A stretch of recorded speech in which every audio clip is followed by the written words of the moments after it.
বাংলাদেশের রাজনীতিতে একটা প্রশ্ন এখন সবচেয়ে বেশি ঘুরছে। আগামী দিনে কারা ক্ষমতায় আসতে পারে?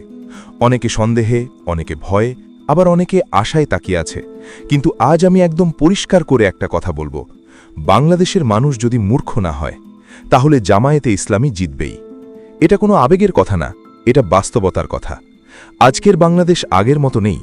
মানুষ এখন শুধু স্লোগান শুনে ভোট দেয় না, শুধু ভয় দেখিয়ে মানুষকে নিয়ন্ত্রণ করা যায় না, আর অতীতের গল্প শুনিয়ে ভবিষ্যৎ গড়ার স্বপ্ন আর বিক্রি হয় না। আজকের ভোটার প্রশ্ন করে, কে দুর্নীতির বিরুদ্ধে কথা বলে, কে ন্যায় বিচারের কথা বলে, কে ইসলামী মূল্যবোধ আর আধুনিক রাষ্ট্রব্যবস্থাকে একসাথে চিন্তা করে, কে ক্ষমতায় না থেকেও আদর্শ ছাড়েনি। এই প্রশ্নগুলোর উত্তর এক জায়গায় গিয়ে মেলে, জামায়াতে ইসলামী। দীর্ঘদিন ধরে জামায়াতকে ভয় দেখানো হয়েছে, মিথ্যা প্রচারণা চালানো হয়েছে, ইতিহাস বিকৃত করা হয়েছে, কিন্তু একটা জিনিস কেউ মুছতে পারেনি: তাদের কর্মীদের শৃঙ্খলা, তাদের নেতাদের ব্যক্তিগত সততা আর তাদের রাজনীতির আদর্শিক ভিত্তি। বাংলাদেশের মানুষ যদি অন্ধ না হয়, তাহলে তারা দেখবে যারা দিনের পর দিন ক্ষমতায় থেকেছে তারা কি দিয়েছে আর কি নেয়নি। দুর্নীতি, লুটপাট, ব্যাংক কেলেঙ্কারি, নির্বাচন ব্যবস্থা ধ্বংস, বিচার ব্যবস্থার উপর চাপ, মত প্রকাশের স্বাধীনতা সংকুচিত, এই বাস্তবতা মানুষ নিজের চোখেই দেখেছে। আর এই জায়গায় এসে মানুষ বিকল্প খুঁজছে। জামায়াত সেই বিকল্প। কারণ তারা ক্ষমতার রাজনীতি নয়, নীতির রাজনীতি করে। কারণ তারা ব্যক্তিপূজা নয়, আদর্শের কথা বলে। কারণ তারা বলে, রাষ্ট্র চলবে আল্লাহর ভয় আর মানুষের অধিকার দিয়ে। বাংলাদেশের মানুষ যদি কুসংস্কারে বিশ্বাসী না হয়, তাহলে তারা বুঝবে ইসলাম মানেই জঙ্গিবাদ না, দাড়ি টুপি মানেই উগ্রতা না, আর ইসলামী রাজনীতি মানেই পিছিয়ে পড়া না। বিশ্বের দিকে তাকান।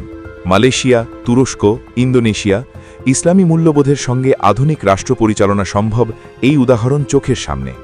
জামায়াত ঠিক সেই পথের কথাই বলে।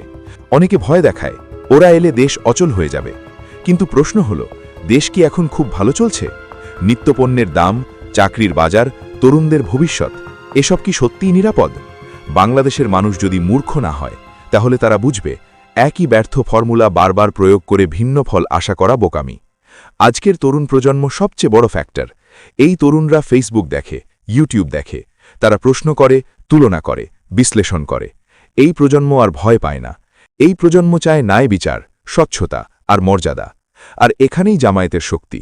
কারণ জামায়াতের রাজনীতি শুধু নির্বাচনের জন্য না, এটা সমাজ গঠনের রাজনীতি। শিক্ষা, চরিত্র, নৈতিকতা সবকিছুর কথা বলে। আজ যদি সুষ্ঠু নির্বাচন হয়, আজ যদি মানুষের ভোটের অধিকার নিশ্চিত হয়, আজ যদি প্রশাসন নিরপেক্ষ থাকে, তাহলে ফলাফল কি হবে সেটা বোঝার জন্য বড় কোনো গবেষণার দরকার নেই। গ্রাম থেকে শহর, মসজিদ থেকে বিশ্ববিদ্যালয়, একটা নীরব সমর্থন গড়ে উঠেছে। অনেকে প্রকাশ্যে বলে না, কিন্তু ভোট কেন্দ্রে ঠিকই সিদ্ধান্ত নেয়। এই কারণেই বলা যায়, বাংলাদেশের মানুষ যদি বোকা না হয়, বাংলাদেশের মানুষ যদি অন্ধ না হয়, বাংলাদেশের মানুষ যদি কুসংস্কারে বিশ্বাসী না হয়, বাংলাদেশের মানুষ যদি মূর্খ না হয়, তাহলে জামায়াতে ইসলামী জিতবেই। এটা হুমকি না, এটা আশা না, এটা বাস্তবতার হিসেব। শেষ কথা একটাই, পরিবর্তন কখনো উপরে থেকে আসে না, পরিবর্তন আসে মানুষের বিবেক থেকে। এবার প্রশ্নটা আপনার। আপনি কি আগের ভুলগুলো আবার করবেন, নাকি নতুন করে ভাববেন? সিদ্ধান্ত আপনার, ভবিষ্যৎ বাংলাদেশের।